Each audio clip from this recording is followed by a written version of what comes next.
the radical, fundamental principles of freedom, rational self-interest, and individual rights.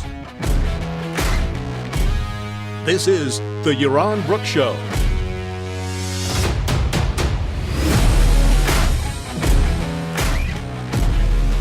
All right, guys, welcome on the Saturday night, the Yaron Brook Show. Hope you're having a great weekend. I certainly am. And getting ready for a lot of traveling. This is the beginning of travel season. I leave on Wednesday for Austin, Texas. Those of you in Texas, I hope you come to my lecture at the University of Texas. I'll be talking about the internet and free speech. It should be a lot of fun. Should be a good crowd there. So those of you in Austin, Texas, you can find information on Facebook and information on my website and on the Ayn Rand Institute website. So no excuses. Please join us in Texas. Yes, people are complaining about the weather here in Puerto Rico. It is a beautiful, probably 75 degrees right now. It was 80 today, 80, 81. Sun was shining. There's a full moon shining right over the Atlantic Ocean. What can I say? It's beautiful and life is good. There's also a big festival going on in Puerto Rico. Puerto Rico doesn't, they extend Christmas. Basically, it's one big party from probably Thanksgiving, but certainly from Christmas all the way until this weekend. So this weekend is packed. There are like 5 cruise ships out there. There are millions of people in Old San Juan. There's a party going on. It's pretty cool. So it's I haven't been down there. I might go tomorrow. It seems like a bit of a zoof to me, but all the roads are closed and you can't drive anywhere. And but that's life in Puerto Rico. It's tough. Too many parties. I know some of you are suffering through pretty bad cold. Some of you love the cold. Pretty weird in my book, but you do. So there. You like it. It's where you live. So be it. Hope you like the music. I screwed up the intro. I'll try to get it right the next time. Volume was too low, so I redid it. Anyway, hopefully we'll get it right. It'll take a little bit of time. But yeah, we need some intro music to get everybody pumped up and get everybody ready to go. Thanks, Sam. I'm glad you like the music, and I hope the rest of you do too. We're going to be utilizing the super chat today. So anybody who wants to ask questions and is ready to put a little bit of dollars behind those questions, you can do so on YouTube using the super chat. Also, those of you who don't support the show yet, you can do so on PayPal, paypal.me, Yaron Brook Show. And you can, of course, use Patreon. Thank you for all my Patreon supporters. I'll have more information about the transition away from Patreon in the next few weeks. I know it's going slowly, but technology, it's just slow. And let's see, I think that's all logistics. Oh, after Austin, I'm in LA for some stuff, and then next week I'm doing a talk in Macon, Georgia. So those of you who might be in the Atlanta area who want to join us, it's open to the public. It'll be a talk at the university in Macon, Georgia. So come on down. Again, information about that event is on my website. It's on Facebook, and I think it's on Facebook. Anyway, it's on the Ayn Rand Institute website. Then from there, got some work in Miami, but then I'll be in Europe for 2 weeks. So England, here I come. We're going to be doing a bunch of stuff, talks at high schools, debate at Kent University between me and a Marxist, a real Marxist, so this should be fun. It should be interesting. Then St. Petersburg, celebration of Ayn Rand, and Stockholm. I'm going to be doing another event in Stockholm, Sweden. So all you Scandinavians, come to Stockholm. That'll be Monday, February 11th, I think, and it will be with, who's it going to be with? Where's Annie when you need her? Douglas Murray. The name was there. It'll be with Douglas Murray, And, I think it'll be a great event. Sweden is a very relevant place. We're going to talk about immigration, talk about multiculturalism, talk about the state of Europe.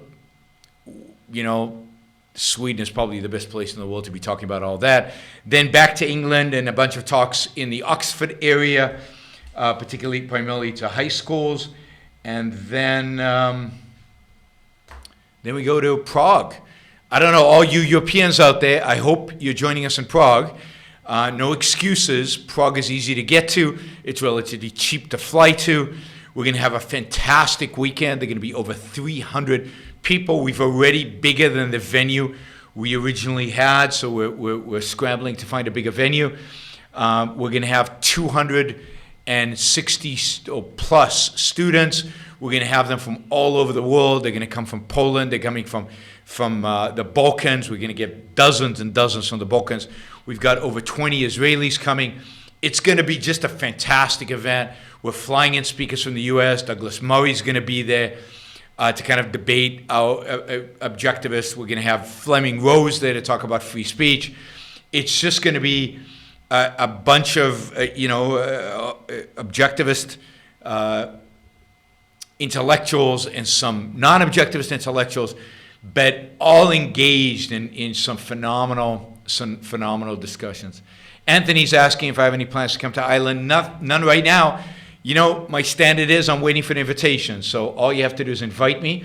Ideally, you have some cash behind that invitation, but if not, we can always look for a sponsor to facilitate me coming. But come on over to London and to Kent, University of Kent, where we're doing this socialism debate.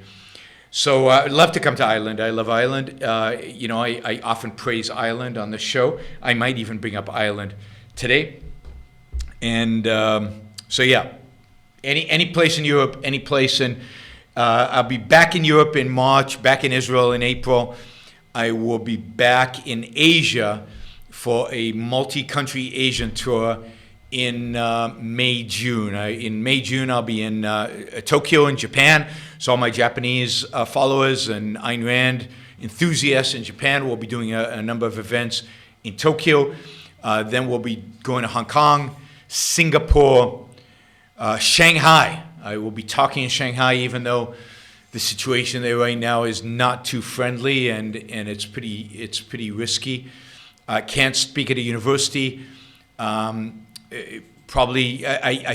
I spoke in Shanghai, I spoke in a bookstore. That bookstore has been shut down because it was hosting too many kind of pro-freedom events.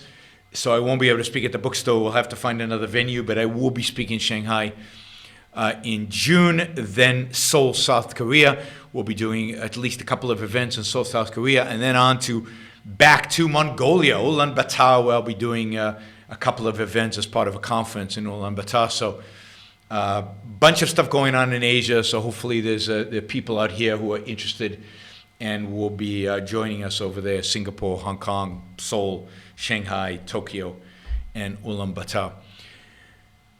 Yeah, and if I'm missing any place in India, invite me. That's what it takes. Invite me and have some funds ready.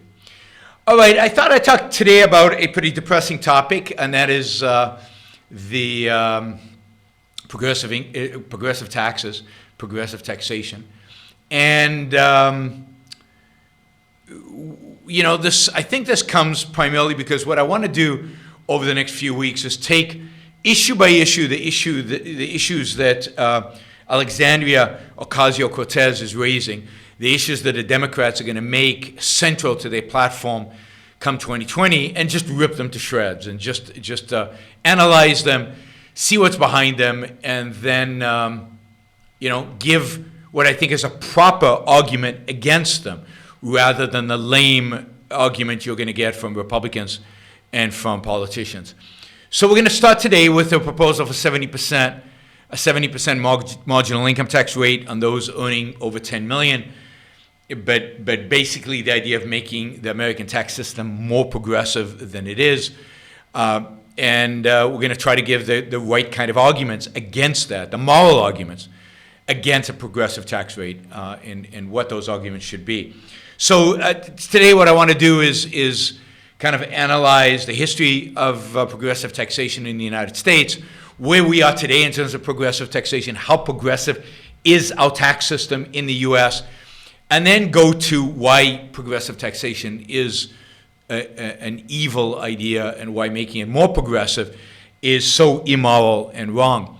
Now, let me start by saying, because I know somebody is going to say, oh, but Yaron, all taxes are bad. Yes, granted. All coercive taxes, and let's, for our purposes right now, assume that all taxes are coercive. All taxes are wrong in the sense that they are coercive. So coercion is bad. The government's job is to protect individual rights, not to violate them. The government's job is to protect our property rights, not to take our property. So, how you fund a free society how you fund government in a free society, it has to be voluntary. That's the principle. We're not going to talk about the details of that today unless somebody puts some money in the super chat and ask me that. By the way, any questions you have, use the super chat feature. Otherwise, I'm probably not going to answer them or respond to them. So, progressive taxation is a worst form of taxation. Progressive taxation is taxes, therefore bad and evil, but it's even worse than other forms of taxation. And, we can talk about alternative tax regimes to progressive tax regimes that I think are less harmful, less immoral than, even though they are still immoral, they will be less immoral than a progressive tax system, given that we're still going to have to fund a very large government as we unwind the current statist regime that we have in the United States and in the rest of the world. So, as Ayn Rand writes in The Virtue of Selfishness, talking about the way in which we would raise revenue for government in a free society is way premature. A free society, we are so far from that. We are so far from that. You would have to completely change the Constitution. You would have to completely change the role of government. You'd have to completely change the role of government in order to get us to a situation where it's relevant to even discuss a truly voluntary tax system. As we will see today, the problem in America today is even worse because it's not so much how much we tax. We actually tax relative to other countries. We tax relatively little. Huge amounts, absurd amounts, but relative to Europe, who are even more absurd and almost more ridiculous. They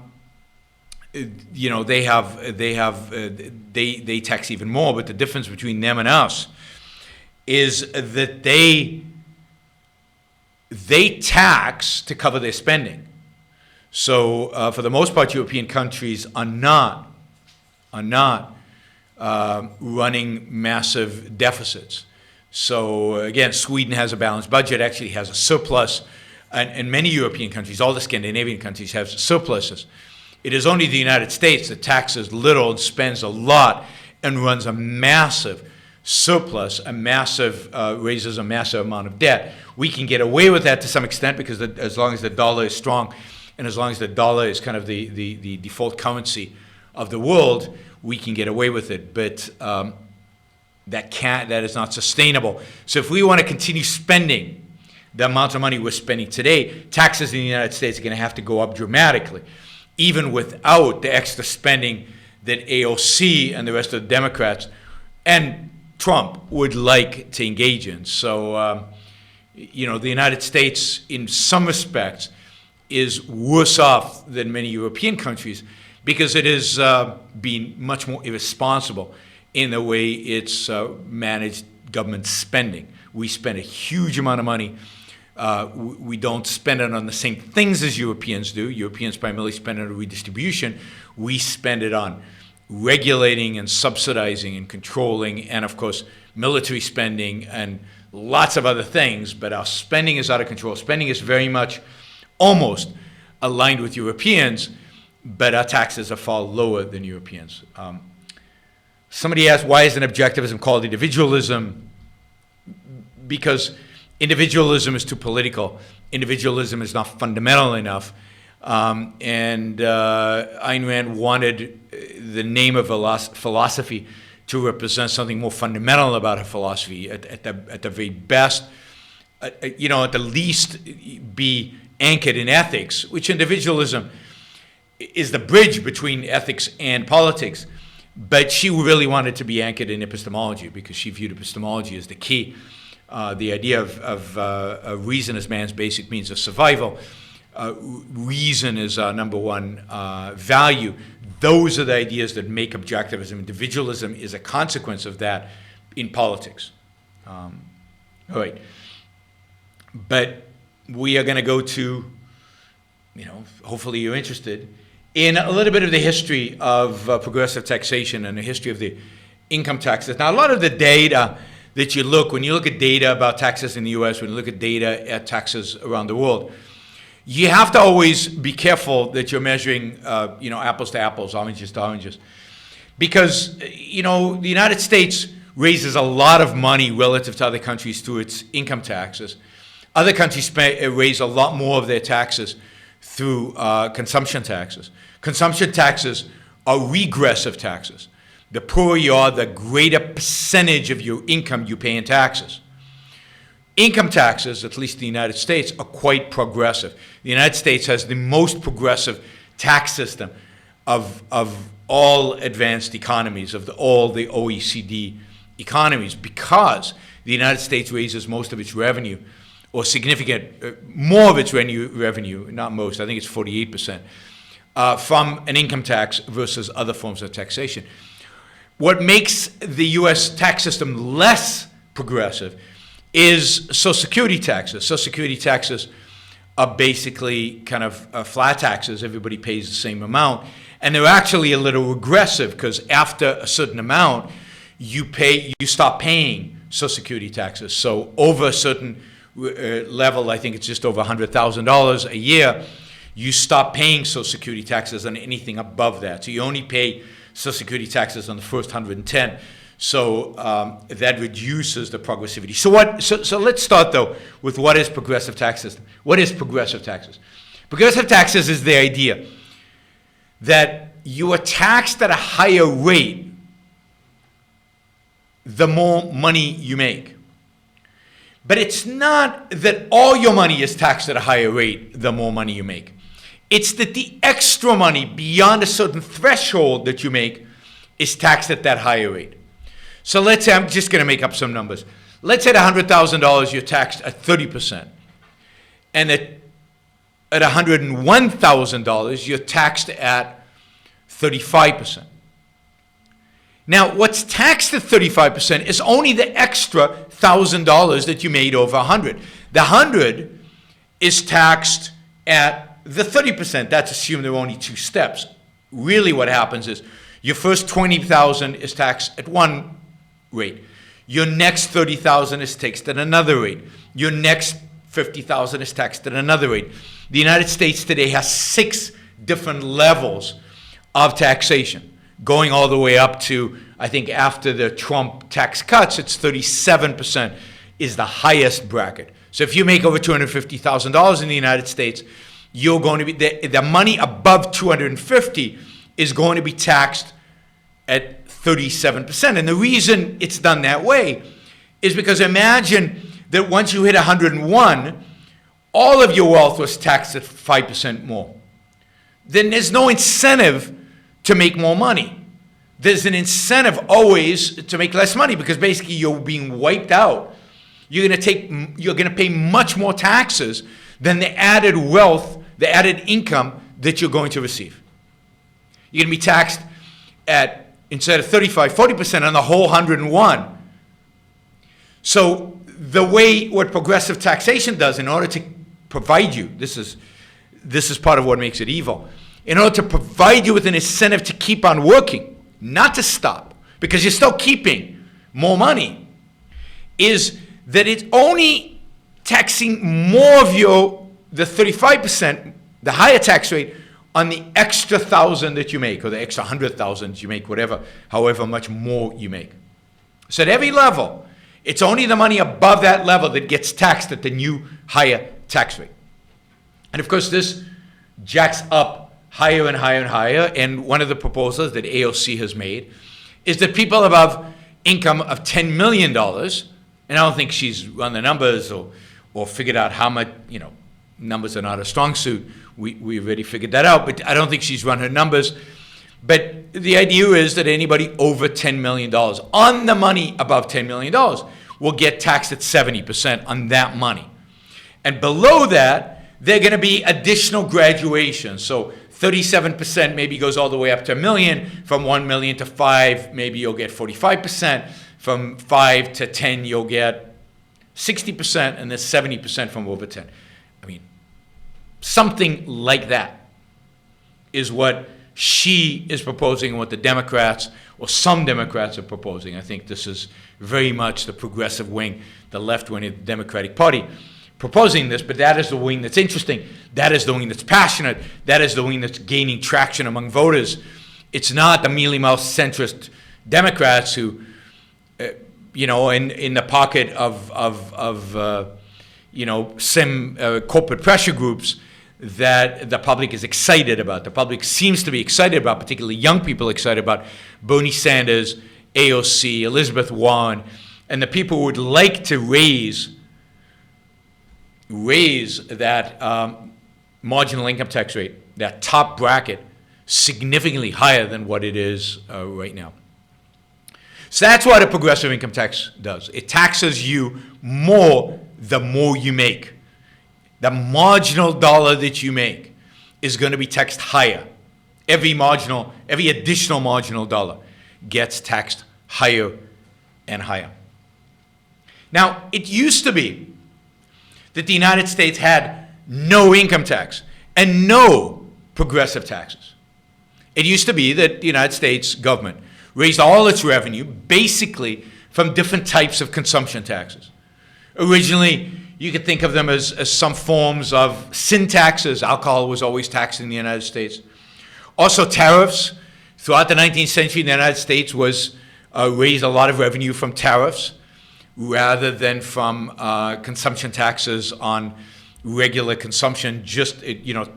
Foreign goods were taxed at a significantly higher rate, I think, to the detriment of the United States economy.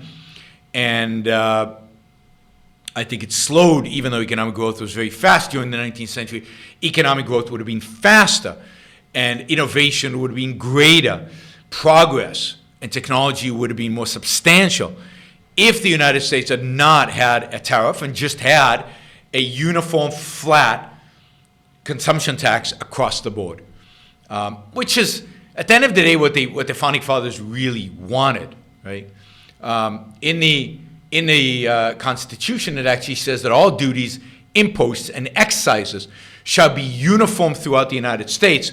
Now, uniform throughout the United States meant everywhere in the United States, but it should have also meant on everything, so that government shouldn't have had the power and shouldn't have the power to say this we're taxing at 50%, this we're taxing at 10%, that because it's from China we're taxing at 90% or whatever, right? The idea that given different tax rates on different things would create problems is something the Founding Fathers understood, and something that the Founding Fathers actually debated. In the Federalist number 10, Madison says, taxation is really, I'm paraphrasing, taxation is really, really hard. It's really, really hard to tax stuff without being corrupted by the activity. And in a sense, the simplest way to avoid that corruption,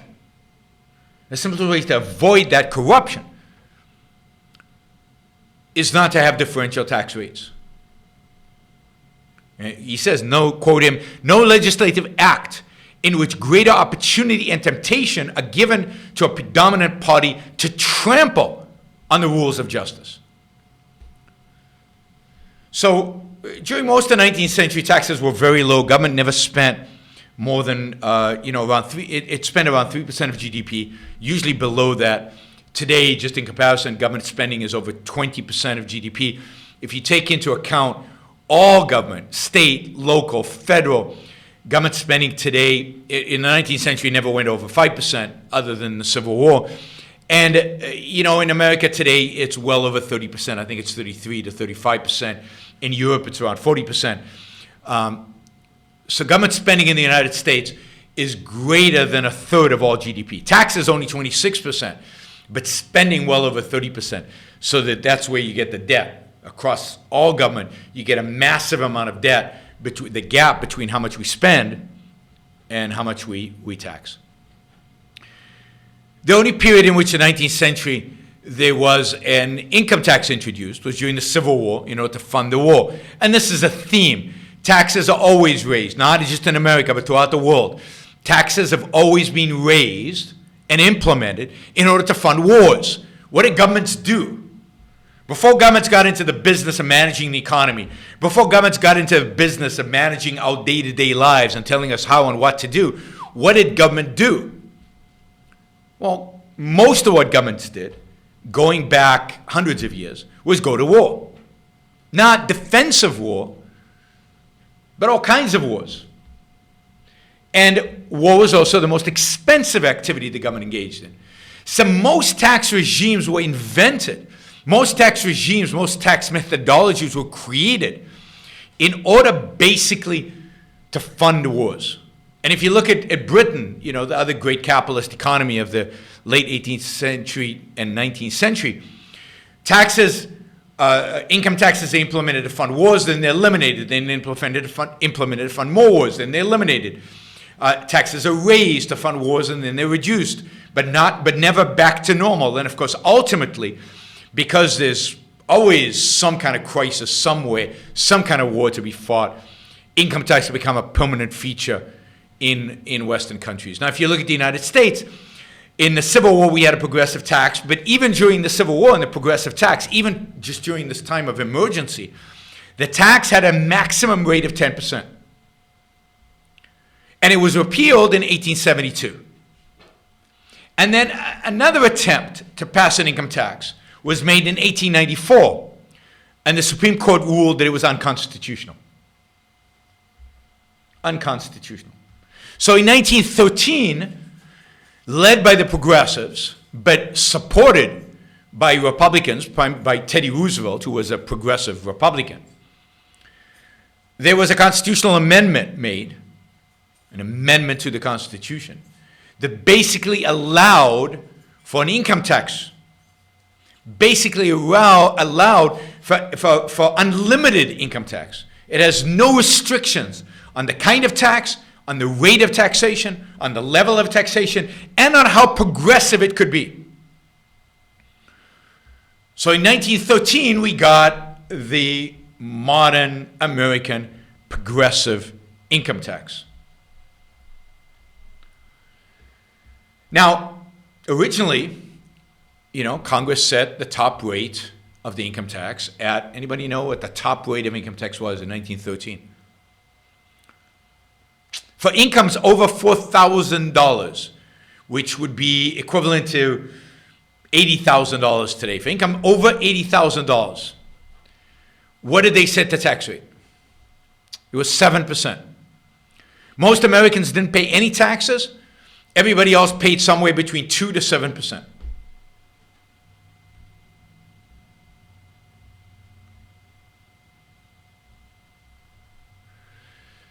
So, what happened within, 1913? The U.S. joins World War I, I think in 1917. What do you think tax rates were when the U.S. joined World War I, to fund the war? They went up to close to 80%. Top marginal tax rate was 80% in order to fund the war. After the war, it goes down again. During the 1920s, it goes down to 24% top marginal tax rate. Just a quick history of taxes in the U.S. Hoover, President Hoover, a Republican president. After the crash of the 1929, going into the Great Depression, what does Hoover do? He triples the income tax rate, almost triples, not quite triples, more than doubles, from 24% to 63%. Top marginal income tax rate going into the Great Depression, going into the FDR administration is 63%. Of course, FDR then needs money to fund World War II. So the tax first goes to 79%, then later to 90%, 94% I think at its peak. Taxes stay very, very high. 80, 90% top marginal income tax rate throughout the 50s and 60s. So in spite of early 60s, in spite of an Eisenhower administration, Republicans, a Republican president, top marginal tax rate is not lowered and stays at around 90%. Now, it's true that in those days there were so many deductions and exclusions that almost nobody actually paid 90%. And that the average tax rate that the people in the top bracket paid was actually quite low.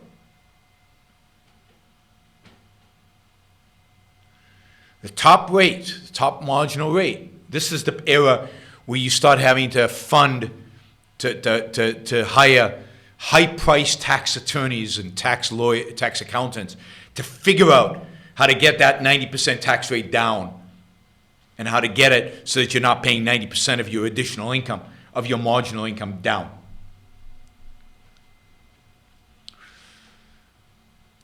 Democrats use this.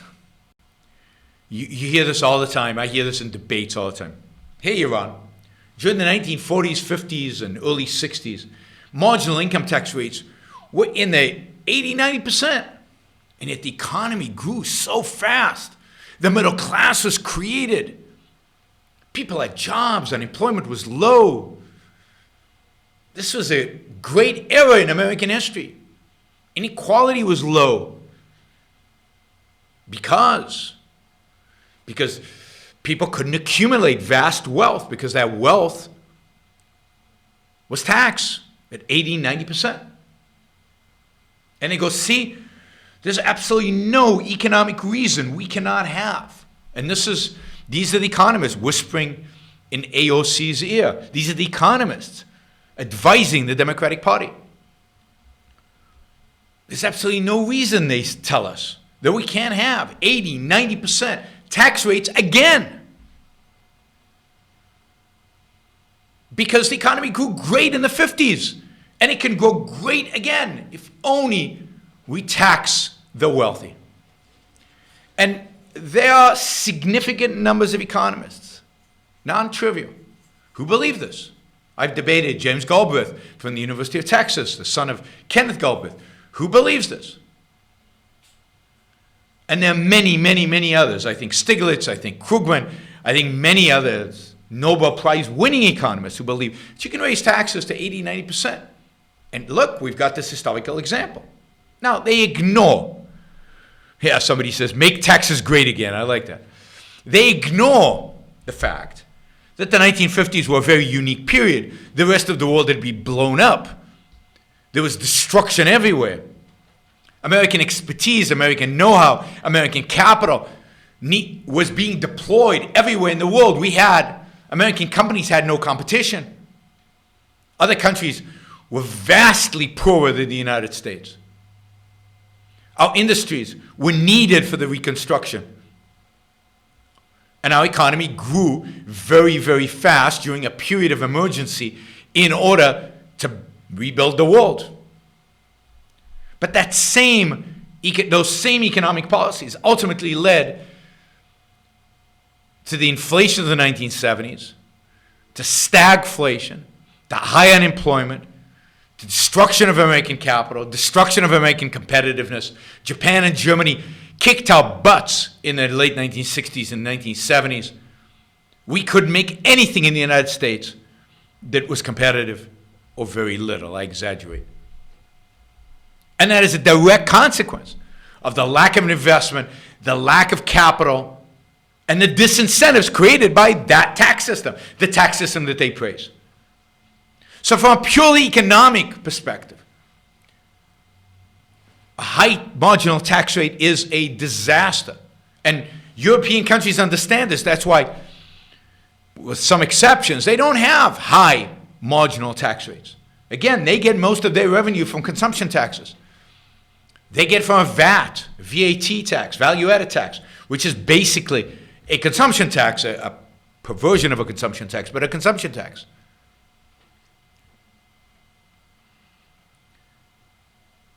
It's only in America, and it's only among Democrats in America who still believe that we can somehow tax the most productive, the most innovative, the wealth creators, the entrepreneurs at massive tax rates.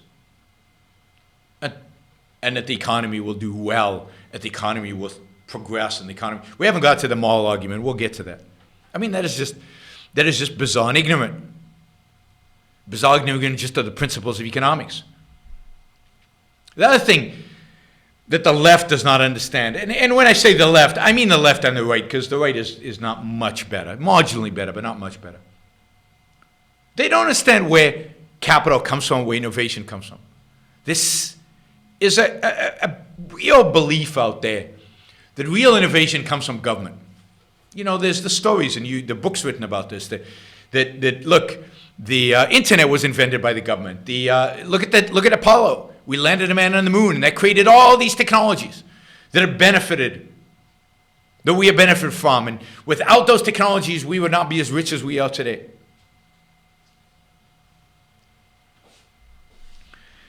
They have no conception of what it takes to create, to build, to make stuff. Yes, the internet was created in government-funded institutions, call them universities, and in government-funded defense projects. But that isn't the internet as we know it today. The internet that we know today had to be commercialized, had to be done by private enterprise. And even all those other things, the universities, the government defense is a legitimate function of government. But if you think about the universities, if the universities are private, they still would have developed this. They would have developed it with private capital instead of government capital. They would have developed it probably faster, better, cheaper, more effectively. Because they wouldn't have to deal with government grants and government bureaucracies. So no, the way you get innovation, the way we got Silicon Valley in the United States is not because of government. The way we got Silicon Valley in the United States is because private capital flowed to where it got the highest return given the level of risk. And it wasn't taxed away. You would have not gotten Silicon Valley with 90% marginal tax rates. Silicon Valley is a consequence of the ability of American capitalists to keep their wealth. It's a consequence of the tax reforms that started under Kennedy, of all people, JFK, who lowered the top marginal tax rate substantially, and then continued through the Reagan administration. That freed up wealth in the hands of investors, in the hands of wealth creators, in the hands of capitalists, who then deployed it to its best use. That's how we get the technological progress that we have today.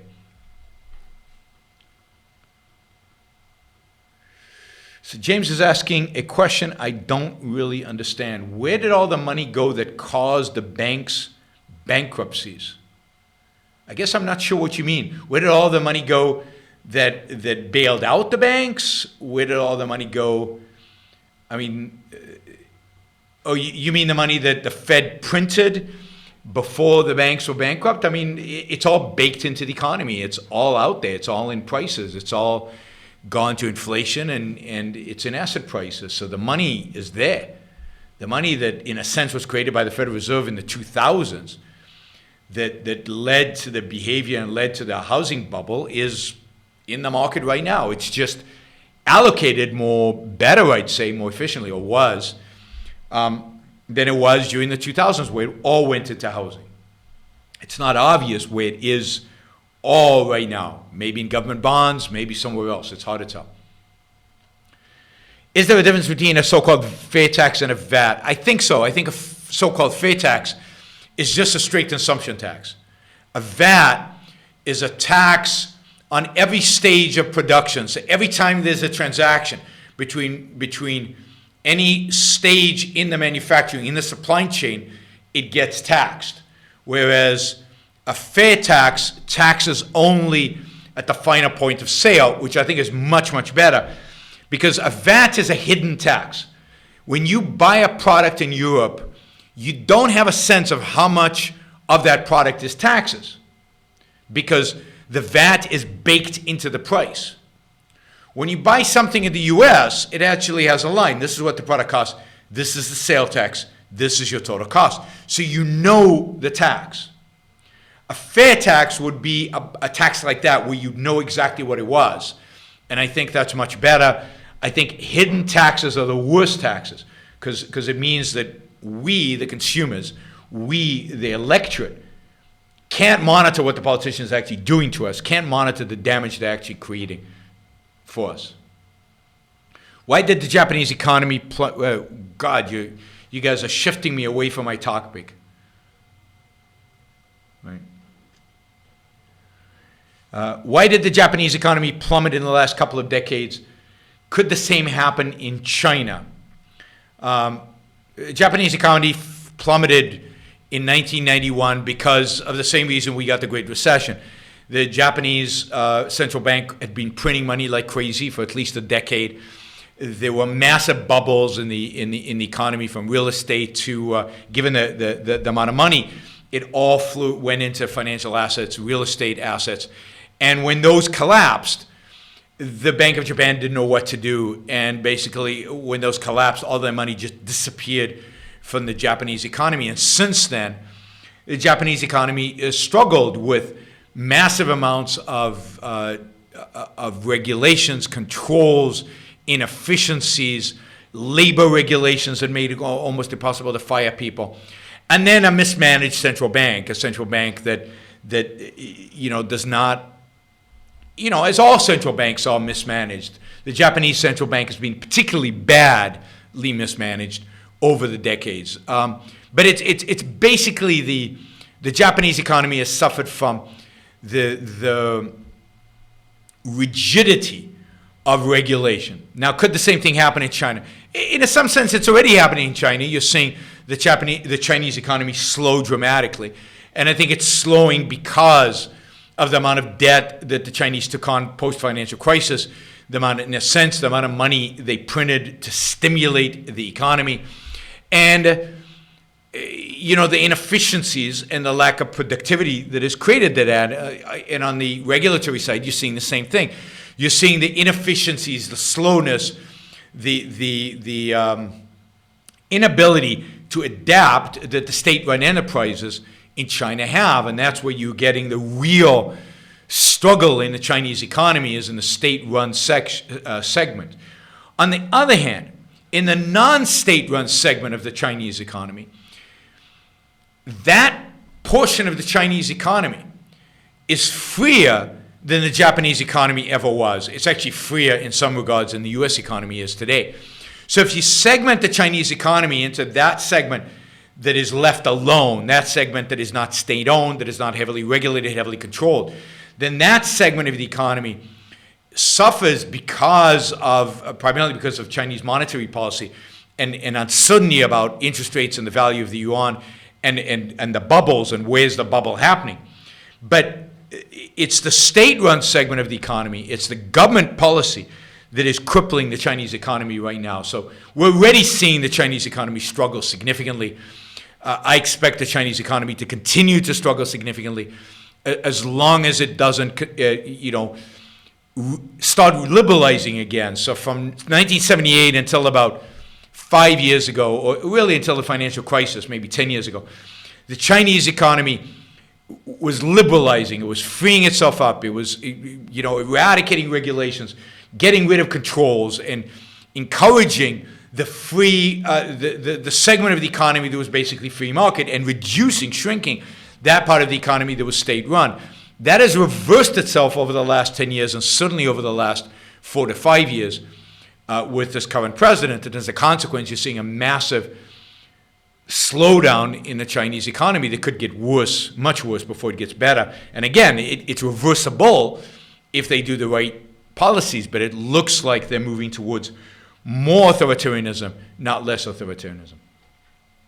Jennifer asked, which is worse, a flat income tax or some kind of consumption tax? I think the flat income tax is worse. So I think the least evil form of taxation, and I still haven't gotten to why progressive taxes is particularly evil, the least evil form of taxation is a consumption tax. A flat tax is a huge improvement over what we have today if it's done right. Right, everything has to be done right, but it's still, I think, a consumption tax would be better. But the problem with the consumption tax is that my fear is always, and this is why I never advocate for it, is that if you get a consumption tax without repealing the constitutional amendment that made the income tax possible, at the first opportunity, let's say a war, we'll get an income tax on top of the consumption tax. That is, we'll get both. So the worst case scenario is we get everything. We get a consumption tax and an income tax and everything else, right? What I would like in the progress towards no taxes at all, in the progress towards a truly free society in which there are no compulsory taxes, that we move to a flat tax. I think that's the right way. I think a consumption tax is too tempting for them to then add on more and more and more taxes. Anyway, I believe in not adding taxes, eliminating taxes. Eliminate capital gains tax, eliminate tax on dividends, eliminate the corporate tax, eliminate all those taxes and just have a flat income tax. Eliminate the payroll taxes. It's just pretend that it's your money being put away. I mean, we're just pretending that. All your Social Security taxes, all your payroll taxes are going to pay off general government spending. They're not going to pay off, they're not being put away for your savings. So do away with the pretense of a payroll tax and just make it one flat tax that has everything. But ideally, we repeal the 16th Amendment and then go to just a consumption tax. But that just creates more, more obstacles. All right, let me get to the bottom line.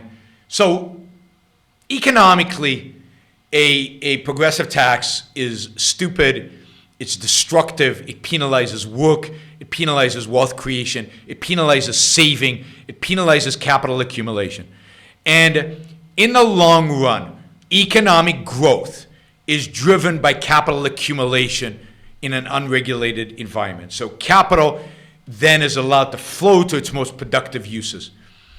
In the United States, so saving is what matters. In the United States, where we have not had a high saving rate, the United States has benefited enormously from the fact that China and Japan and Asian countries have had high saving rates, and they have used those savings to invest in the United States.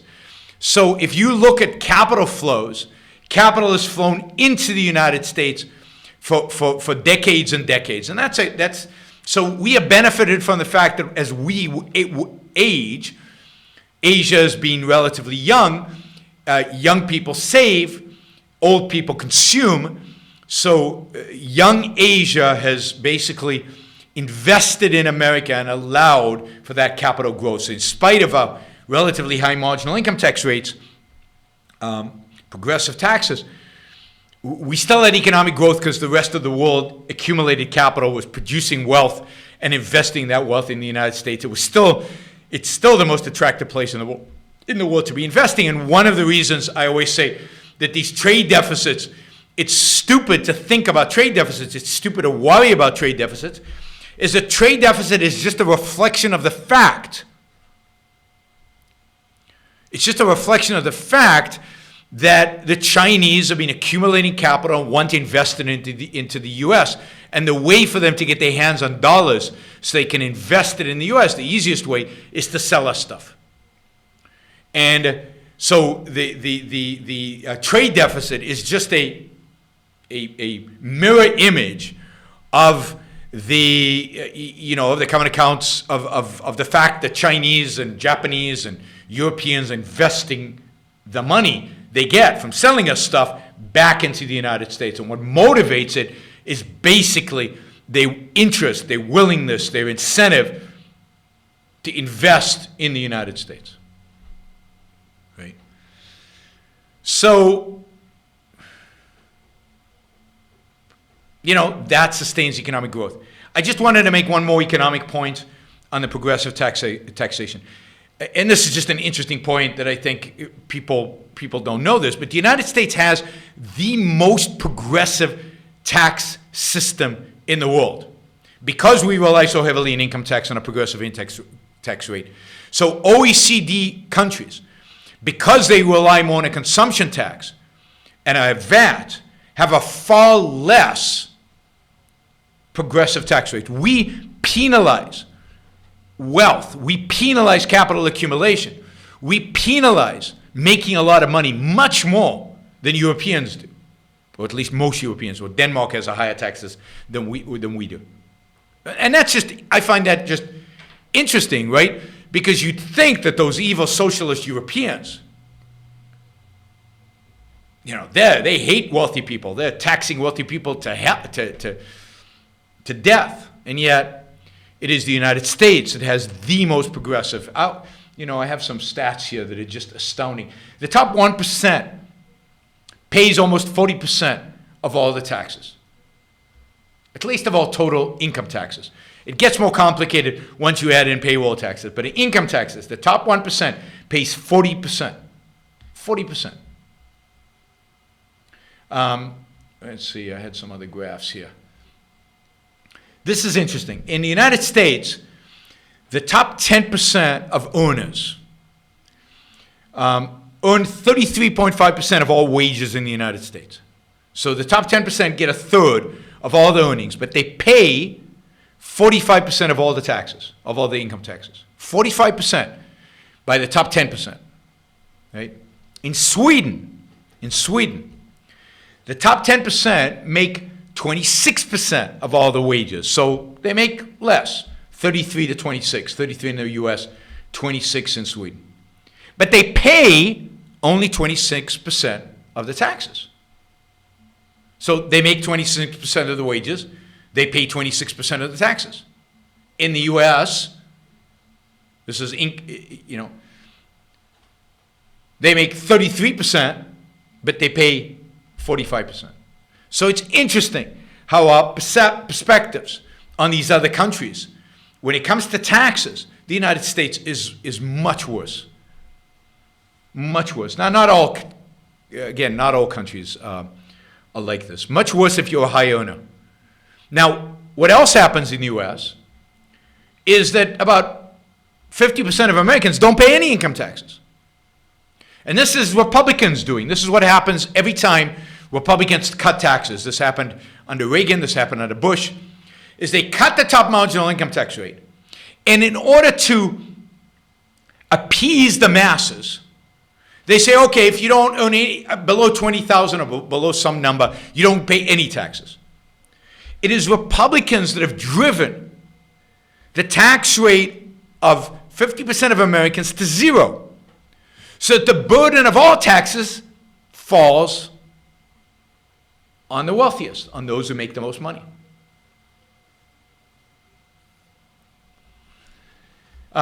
So again, interesting, right? Whoops, I thought there were other graphs there. That in the United States we have the most progressive system. We penalize wealth creation more than pretty much any other, or almost any other country in the OECD. In the OECD. All right, let's see. Wait, that's not it either. Oh, it's here. Okay, I see where the graphs are. I found it. Let me do this. Get some of the graphs here. Yeah, I mean, one of the issues is the United States, almost 50% is individual tax rate, then a little bit of corporate taxes. A big chunk is Social Security receipts and Medicare receipts, and then other miscellaneous taxes. But once you take income taxes and Social Security taxes, that's a big, big chunk of taxes in the United States. But as I said, The bottom 20% in the United States have seen their taxes go down dramatically over the years. All the tax groups, with the exception of the wealthiest, have seen their tax rates, their effective tax rates, the amount of money they actually pay in taxes, goes down dramatically. And there's about 30% of Americans who actually get money from income tax. They have the earned income tax credit. So they get money, they have a negative income tax. So 50% are out of the system, and the system is skewed dramatically to the wealthiest. Now, why is that immoral? Why is that wrong? I mean, it's economically stupid. It's politically corrupt, as the Founding Fathers understood, because now you get special interest groups. You get 50% of Americans who don't pay income taxes, have a massive incentive to vote in people who promise that they continue not to pay income taxes, and that they continue to penalize the people at the top who do pay the taxes, because it's just a direct redistribution to them. They get to, quote, benefit from government services, but they don't pay into them at all. They have nothing at stake. Which is, again, not true in Europe, because in Europe, almost all the taxes, or a lot of the taxes, pay through consumption taxes, which the poor pay more of their income towards than the wealthy.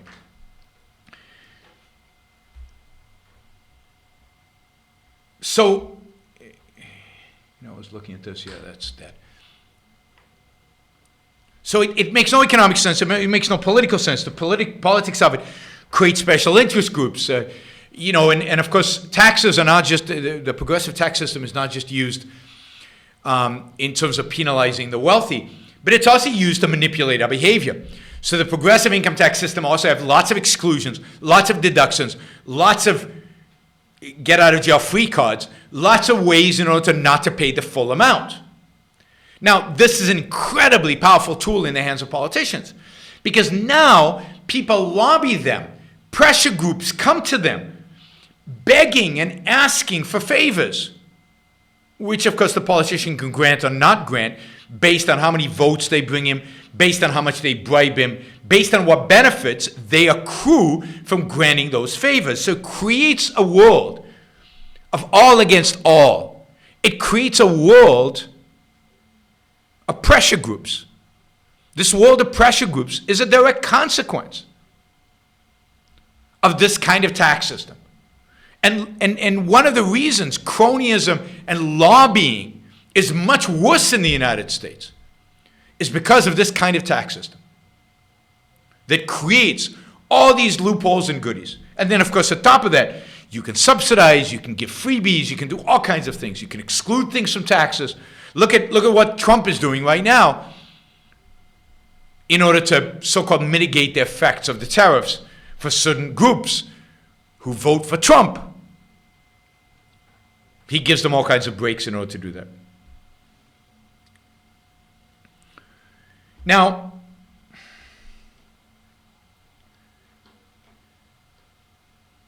so there's an economic reason that progressive taxes are bad.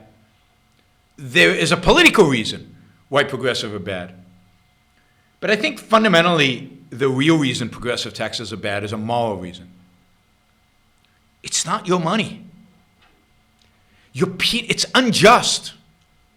You're penalizing the people who produce. You're penalizing virtue. You're taxing virtue. To be productive, to create great wealth, to have vast income, is a sign that you are creating value, that you're using your mind in pursuit of your own life in a way that creates value for other people, for everybody. We are all massively better off for those people who make more than $10 million a year. They're the people who fuel this economy. They're the people who make the world turn. They're the people who create, produce, innovate, imagine the products that we all use. We should be thanking them. We should be telling them that taxes are now zero because they've given so much. if you think about Ayn Rand's inverted pyramid of ability, the great industrialists, the great entrepreneurs, the great CEOs, we stand on their shoulders. Yes, Bill Gates might have made $70 billion for himself, but he created trillions of dollars of wealth. The amount of money that he got relative to the benefit that he created for all of us is minuscule. And then we want to penalize him more. We want to penalize him by taxing him a special rate just for evil people like you. I mean, what is the signal that a culture sends to its entrepreneurs, to its business leaders, to its creators and builders and makers when it taxes the extra money that they make at 70, 80, 90%? What is the message OAC is sending the innovators, the entrepreneurs of the world when she wants to tax them at 70%? You're nothing. You're nobody. It's not your money. What you do is meaningless. You're exploiters. Basically, it's driven from a Marxist perspective. It's the idea that the only way you can make a lot of money is if you exploit other people. So we're taxing a lot of that money in order to penalize you, in order to redistribute that wealth to the people you exploited. But if you understand that wealth is created, then not only are they not exploiting other people, they're creating the jobs. They're creating whatever wealth these other people have. These entrepreneurs are creating it. They're making it possible. Whatever jobs you have, that job was created by some innovator, some entrepreneur, some business leader, by some capitalist who deployed capital to create the company that now employs you. Your job doesn't arise out of nowhere. Your job is not a guarantee. It doesn't have to come into being. And it's not Donald Trump bringing jobs into being. It's not politicians bringing jobs into being. It is businessmen.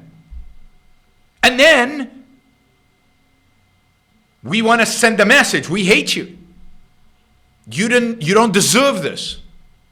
It's unjust what you're earning. So we're going to take 70% away from you. I mean, I think the only legitimate tax rate would be a regressive tax rate. And this is why I'm so much for a consumption tax if we could get rid of the 16th Amendment. Because a consumption tax basically taxes when you spend. And it's a flat rate. You don't have luxury good taxes. You don't have sin taxes. You don't have any of these so-called consumption taxes that are just horrible.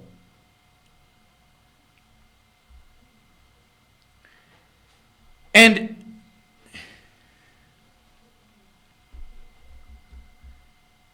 it's a tax that recognizes that if you want to keep your money, you can keep your money. Nobody's going to take your money away from you. It's your money.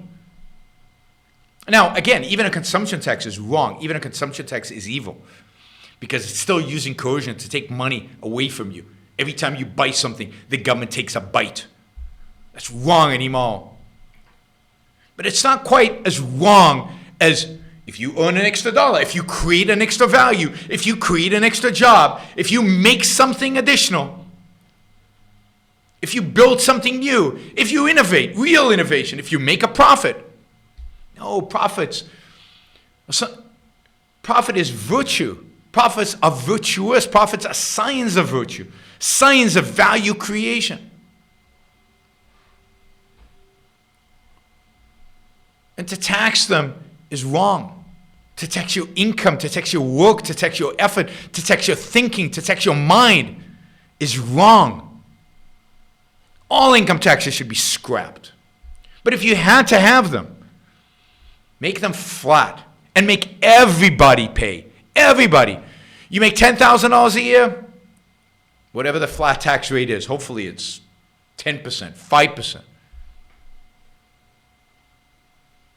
Flat. So that you're not penalizing success. You're not penalizing ability. You're not penalizing value creation. I mean, I think And if I were doing it, it would be flat, like a flat income tax rate until, let's say, 500,000. And anything over 500,000, zero tax. So in that sense, it would be regressive. So the opposite of OAC. Anything over 10 million is tax-free. Everything over $1 million is tax-free. I would actually make it over 500,000, whatever the number happens to be. But the idea of if you can generate wealth at greater than $500,000 a year, wow, you must be creating real value out there. The last thing we want to do is penalize you for that. The last thing we want to do is take any dime from you. Not only that, but I recognize that you are probably good at investing your capital. I don't want to take the capital and give it to Washington for them to waste it, throw it away, redistribute it. I want you to do whatever, Bill Gates, go invest the money. That'd be great. So no, and I've said this before, flat tax with no deductions, no exclusions, no nothing. Every dollar of revenue, you pay X. No mortgage deduction, no charity deduction, nothing. The government should not be in a business of trying to manipulate our behavior using the tax code. Now, this will never pass because everybody thinks it's a good idea to tax wealth, and the wealthy themselves think it's a good idea because they feel guilty about it.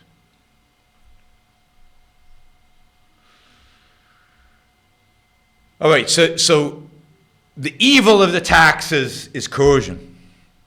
The evil of progressive taxes is that it penalizes men of ability. It penalizes the mind. It penalizes innovation, thinking, progress, value creation. And the more you create, the more virtuous you are, the more successful you are, the more you've applied yourself, the more values you create, the more meaningful those values are,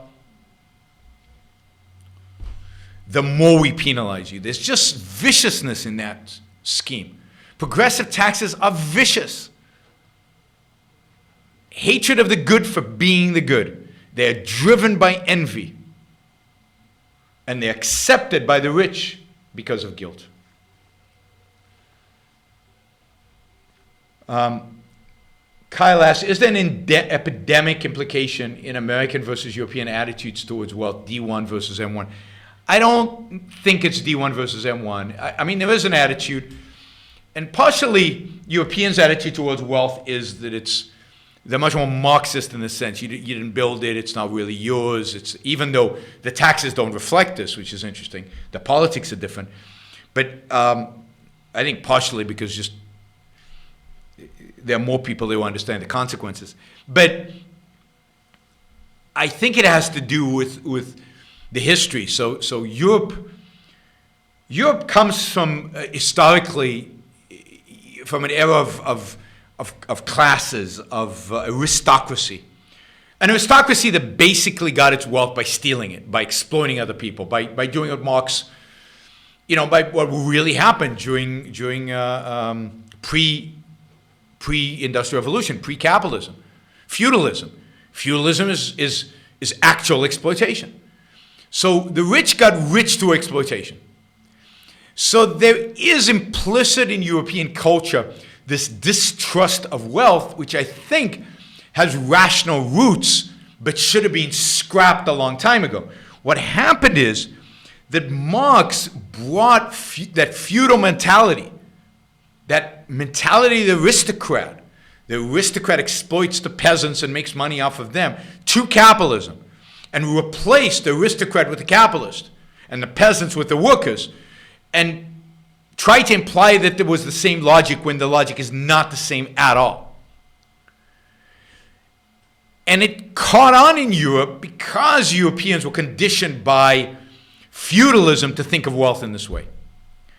America is a land that was almost born and created and matured during the era of capitalism, during the 19th century, where it was about self-made men. It was about wealth creation. It was about making money. So the attitude towards money, the attitude towards wealth is very, very different. It doesn't assume a robber baron. It's only the progressives who come in the late 19th century and saying, no, no, no, no. We need to bring in this Marxist feudalistic mentality into America. And they've succeeded in turning America into, in some ways, just as bad as Europe, and maybe in some ways worse than Europe, or heading in directions that are worse than Europe. But America grew up and was born with this deep respect for making money, deep respect for entrepreneurship, deep respect for individuals going out there and conquering the world. And again, it's so tragic that in 1913 we got the income tax, because that is the negation of all of that. Anthony asks, do you think, Yaron, that Attila and the Witch Doctor is the greatest essay? I mean, the essay is for the New Intellectual by Ayn Rand to explain the origins of taxation. Yeah, but it's more than that. Attila and the Witch Doctor explains the constellation of the political power with spiritual power, with Attila representing political power, the power of the gun, Attila and the Witch Doctor representing spiritual power, religion, and just the idea of controlling man's spirit. And when they come together, the amount of control they can, they can inflict on mankind is all-encompassing. And it's that essay that really articulates this. It's articulate how this works in the land of the material and in the land of the spiritual. And that is a genius essay, one of the greatest essays ever written by anybody, and one of Ayn Rand's greatest essays, For the New Intellectual by Ayn Rand. It's in the book For the New Intellectual. It's a long essay. It's a fabulous, deep, important. You can't understand politics. You can't understand history. You can't understand why we are where we are today, historically, without reading that. And you can't understand why the Democrats are what they are and the Republicans are what they are without that essay. Because she explains why the left is obsessed with the material, why the right is obsessed with the spiritual, and why neither one of them can lead us towards freedom. And as she shows the historical roots in this, in the tribalism, in the leader of the tribe meeting up with a witch doctor to enslave the people to them. All right, Joseph asks, what are your thoughts on implicit bias training? At the company I work at, every employee is supposed to take an online course in implicit bias. How should one respond if this is actually enforced? I mean, I think all this, you got sexual harassment training, and you've got a million types of training to teach us how to be what I think is just common sense, basic, decent human beings. And it's imposed by government, or it's imposed by regulation. It's not something, or it's imposed by political correctness and the insanity of political correctness. I mean, I've done sexual harassment training 20,000 times, and basically it's be a human being, be a decent human being. Don't do anything, don't harass people. How difficult is that? You don't need training for that. You just need to have a mind, and now, and I think the same thing is true about implicit bias. You shouldn't be biased. It should be clear policies in the company against bias. I think bias is bad for business on many respects. It's irrational and wrong, and you should get rid of the bias. Now, in certain industries, like with cops, I think implicit bias training is very important, because cops have to respond very, very fast. They have to respond based on very little information and very little thinking. And when you do that, then you can't succumb to what's called implicit biases, to ideas that you might have automatized into your cognition that you don't even know you have. And for professions where that is crucial, like with cops, I think implicit bias training is a must, so that you don't get some of the horrific police shootings that we've seen against, and I think some of them are a result of racism and bias and bad training and lack of training. So, I think where the profession requires it, where the consequences of not doing it are very bad, like in police work, then I think it should be required. But I don't believe in most workplaces they should be implicit bias training. On the other hand, you can resign if you want to. And so it's a question of how I don't know, how badly you feel about this, or how to what extent does this intrude on your ability to be productive, on what, and if you think it's awful, then you should quit and go find a place that doesn't do this. But I think, like most of these trainings, we do them, we do it, doesn't take too much time, we fudge them, we get by. And, the unbiased tests are kind of interesting because you might discover you have biases. It's not clear exactly what to do about them because you have to untangle automatized thinking and automatized approaches. But, or maybe the test is bullshit and it's meaningless. You just do it, you get it out of the way, and you go on with life, which I think is what most people do. So it really depends on, I don't think this is a reason in and of itself to quit a good job. If the job sucks and you want to quit anyway, this is a good excuse. Or if people really harass you, like you have to sit a whole day in this thing and you have to do this seminar and you're tested, and then maybe it's worth resigning. But if it's just an online test that you can do pretty quickly, and then I don't know. I had to do it even at the Ayn Rand Institute. You had to do the what do you call it? Some of these online tests, not an implicit bias test, because the state of California requires it. You had no choice. So we all did it. Right? And of course, part of it is that companies have to protect themselves. So let's say a company didn't offer a sexual harassment thing, training, and then an employee is sexually harassed, and the employee sues the company for not having sexual harassment training, which is one indication of the fact that they didn't care about sexual harassment, which is an indication in the court of law that they actually encouraged it, which is crazy, but that's the state of our legal system. So if you're a company today, you have to have these kind of trainings because you're going to be sued if you don't. Now in California it's required, but in other places it's not required. It's just required by the legal system, because if not, you get sued and harassed and destroyed that way. So I'd basically say it's one of those things, one of the many things we have to endure in order to continue living in this world. I don't think it's one of the most important ones. One of the things that upsets me the most, I'm much more upset about my taxes. Not anymore because I live in Puerto Rico, but I was much more upset about my taxes when I lived in California, progressive taxes, than I am about these kind of things. Because you can fudge them, you can do them, and you can get them over with, and you can go on. Taxes, they literally come and they take a big chunk of your income, and it's gone, and you'll never see it again. Now, these things, it's time, but from my experience, it's not a huge amount of time. All right.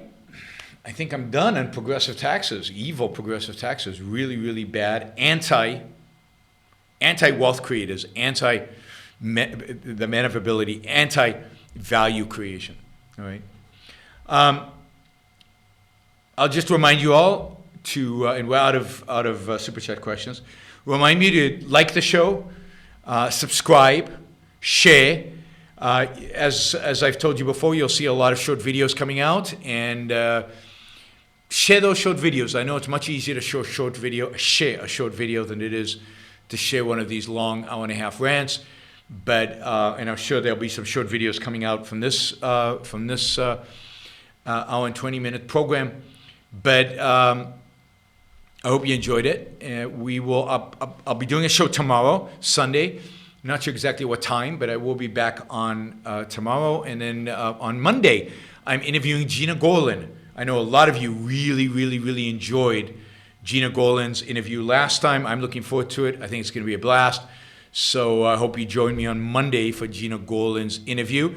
And of course, don't forget, if you can, and if you value the show, like it, subscribe, and support us on paypal.me, Yaron Brook, and on patreon.com/Yaron Brook Show. And a lot of interesting things going to be going on this year. I look forward to them, and I look forward to interacting with you a lot more. Talk to you soon, actually tomorrow. Bye, everybody.